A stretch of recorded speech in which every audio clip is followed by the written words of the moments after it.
ಈತನಿಗೆ ಸಕಾಲ ಈತನಿಗೆ ಸಕಾಲ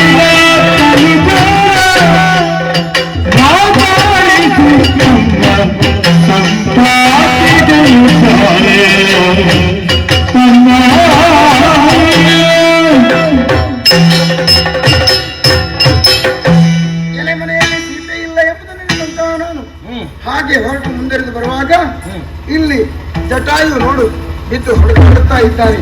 ಪ್ರಾಣ ಪಕ್ಷಿ ಹೋಗಲಿಲ್ಲ ಇನ್ನೂ ಕೂಡ ರಾಮನಾಮವನ್ನು ಆಡುತ್ತಾ ಇದ್ದಾನೆ. ಹಾಗಿದ್ರೆ ರಾಮನಾಮವೇ ಇವನನ್ನು ಕಾದುಕೊಂಡಿದೆ ಎಂಬುದರಲ್ಲಿ ಎರಡು ಮಾತಿಲ್ಲ. ಆದ್ರೆ ಒಂದು, ಇವನು ಯಾರು ಗೊತ್ತೇ? ನಮ್ಮ ಅಯ್ಯನಿಗೆ ಸಂಬಂಧಿಯಾಗಿದ್ದಾನೆ.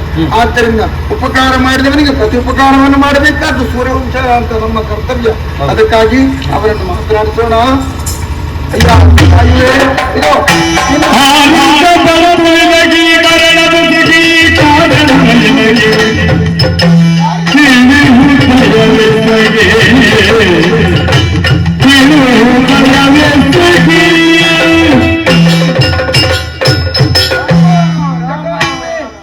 ನಿನ್ನ ಮೈಯನ್ನು ತಡವರಿಸಿದಾಗ ನಿನ್ನ ಆದಂತ ನೋವುಗಳೆಲ್ಲವೂ ಒಮ್ಮೆ ಪರಿಹಾರವಾದ ಹಾಗಾಗಿದೆ.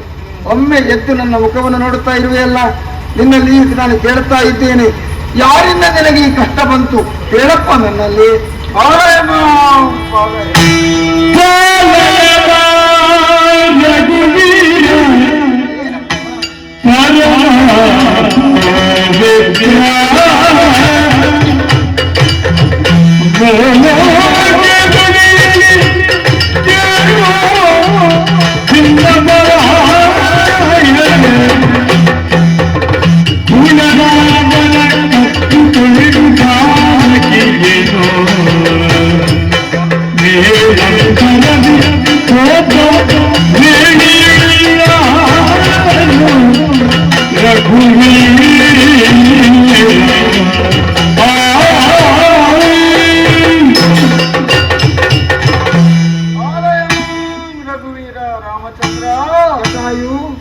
ನಿನ್ನ ಆಗಮನದ ನಿರೀಕ್ಷೆಯಲ್ಲೇ ಇದ್ದವನು ನಾನು. ಹೌದೇ?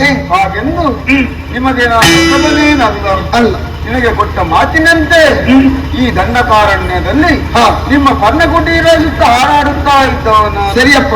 ಒಂದು ಈ ಕೆಲ ಸಮಯ ಮೊದಲು ನಿನ್ನ ಕುಟೀರ ಸುತ್ತ ಸುತ್ತುವಂತಹ ಸಂದರ್ಭ, ಅಲ್ಲಿಗೆ ಬಂದವನು ದಶವದನ ರಾವಣ ಮೋಸದಿಂದ ಸೀತೆಯನ್ನು ಕತ್ತೊಯ್ಯುತ್ತಿದ್ದಂತಹ ಸಂದರ್ಭ. ಆತನಿಗೆ ಎದುರಾಗಿ ನಿಂತು ಆಕೆಯ ರಕ್ಷಣೆಗೆ ಮುಂದಾದವ ನಾನು. ಆ ಸಂದರ್ಭ ನನಗೂ ಅವನಿಗೆ ಘನಘೋರವಾದ ಯುದ್ಧವೇ ನಡೆದು ಹೋಯಿತು. ನನ್ನೊಂದು ಯುದ್ಧದಲ್ಲಿ ಸೋತಂತಹ ಸಂದರ್ಭ, ನನ್ನನ್ನು ಗೆಲ್ಲುವ ಸಾಧ್ಯ ಅಂತ ರಾವಣ ಮೋಸದಿಂದ ನನ್ನ ಮರ್ಮಸ್ಥಾನೆಯಲ್ಲಿ ಎಂಬುದಾಗಿ ಅರಿತು ನನ್ನ ರೆಕ್ಕೆಗಳನ್ನೇ ಕತ್ತರಿಸಿ ಬಿಟ್ಟ ರಾಮ. ಪ್ರಾಣೋದ್ಗಮನ ಸ್ಥಿತಿಯಲ್ಲಿರುವಂತಹ ಸಂದರ್ಭ, ಸೀತೆ ಕೊಟ್ಟ ವರವು ಒಂದು. ರಾಮ ಧ್ಯಾನವನ್ನು ಮಾಡುತ್ತಾ ಇರು ಜಟಾಯು. ರಾಮ ಇಲ್ಲಿಗೆ ಬಂದು ಆತನಿಗೆ ನಿನ್ನ ಪೂರ್ಣ ವಿಚಾರವನ್ನು ತಿಳಿಸುವಲ್ಲಿವರೆಗೆ ನಿನ್ನ ದೇಹದಲ್ಲಿ ಉಸಿರೇಳಿ ಎಂಬುದಾಗಿ ವರವನ್ನು ಕೊಟ್ಟಿದ್ದಾಳೆ. ಆಕೆ ವರಬಲದಿಂದಾಗಿ ಇಷ್ಟರವರೆಗೆ ಪ್ರಾಣೋದ್ಗಮನ ಸ್ಥಿತಿಯಲ್ಲಿದ್ದವ ನಾನು. ರಾಮ ಧ್ಯಾನ ಮಾಡುತ್ತಾ ಇದ್ದ ನನ್ನ ಸೀತೆಯನ್ನು ಕದ್ದುಕೊಂಡು ಹೋಗವ ದಶವದನ ರಾವಣ. ಹಾಗಿದ್ರೆ ನೀನು ನನ್ನಲ್ಲಿ ಸತ್ಯವನ್ನು ಹೇಳುವಲ್ಲಿ ತನಕ ಪ್ರಾಣ ಪಕ್ಷಿ ಉಳಿಯಲಿ ಎಂಬ ದಸೆಯಿಂದಲಾಗಿ ನೀನು ಇದುವರೆಗೆ ಬದುಕಿ ಉಳಿದಿದ್ದೀಯ. ಹೌದಾ? ಒಳ್ಳೆಯದಪ್ಪ, ಒಳ್ಳೆಯದು. ನಿನಗೆ ಮೋಕ್ಷವನ್ನು ಅನುಗ್ರಹಿಸ್ತೇನೆ. ಜೊತೆಯಲ್ಲಿ ಇದು ನಿನ್ನನ್ನು ದಯಿಸುವುದಕ್ಕಾಗಿ ಲಕ್ಷ್ಮಣನಲ್ಲಿ ಹೇಳ್ತಾ ಇದ್ದೇನೆ. ನಮ್ಮ ಲಕ್ಷ್ಮಣ ನಾರಗರೆಯನ್ನೆಲ್ಲ ಒಟ್ಟು ಮಾಡು. ಈ ದೇಹವನ್ನು ದಹಿಸುವುದಕ್ಕಾಗಿ ಬೆಂಕಿಯನ್ನು ಕೊಟ್ಟು ದಹಿಸಿ ಬಿಡು. ದಹಿಸಿ ಜಟಾಯುವಿಗೆ ಮೋಕ್ಷವಾಗಲಿ, ಮೋಕ್ಷವಾಗಲಿ.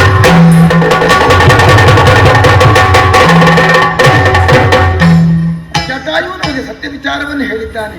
ಸೀತೆಯನ್ನು ಕದ್ದುಕೊಂಡು ಹೋದವ ರಾವಣ ಎಂಬುದಾಗಿ. ಹಾಗೆ ರಾವಣನ ಅರಸುತ್ತಾ ನಾವು ಮುನ್ನಡೆ ಇಡುವಂತಹ ಹೊತ್ತಿಗೆ ಮೊದಲಾಗಿ ಸಿಕ್ಕಿದವಳು ಶಬರಿ ಎಂಬವಳು. ಶಬರಿಯು ಹಾಗೆ ನಮ್ಮ ನಿರೀಕ್ಷೆಯಲ್ಲಿ ಇದ್ದವಳು. ಅವಳಿಗೂ ಮೋಕ್ಷವನ್ನು ಕೊಟ್ಟ ಹಾಗಾಯಿತು. ಮುಂದೆ ಸುಗ್ರೀವನ ಸತ್ಯವನ್ನು ಪಾಲಿಗೆ ಸಿಕ್ಕಿತ್ತು. ಸುಗ್ರೀವನ ಸತ್ಯದಿಂದಾಗಿ ಆ ವಾನರ ಸೇನೆಯು ನಮ್ಮೊಂದಿಗೆ ಸೇರಿಕೊಂಡಿದೆ. ಹನುಮಂತನು ನಮ್ಮ ಜೊತೆಯಲ್ಲಿದ್ದಾನೆ. ವಿಭೀಷಣನು ನಮ್ಮೊಂದಿಗೆ ಸೇರಿಕೊಂಡಿದ್ದಾನೆ. ಹೀಗಿದ್ರೆ ಸೀತೆಯನ್ನು ಪಡೆಯುವಲ್ಲಿ ಕಾಳಗವೇ ಏರ್ಪಡಬೇಕಾಗುತ್ತದೆ. ಆದ್ದರಿಂದ ಲಂಕೆಗೆ ಹೋಗುವಂತೆ ರಾಮ ಸೇತುವನ್ನು ನಿರ್ಮಾಣ ಮಾಡುತ್ತಾ ನಾವು ಲಂಕೆಯತ್ತ ನಡೆಯೋಣ.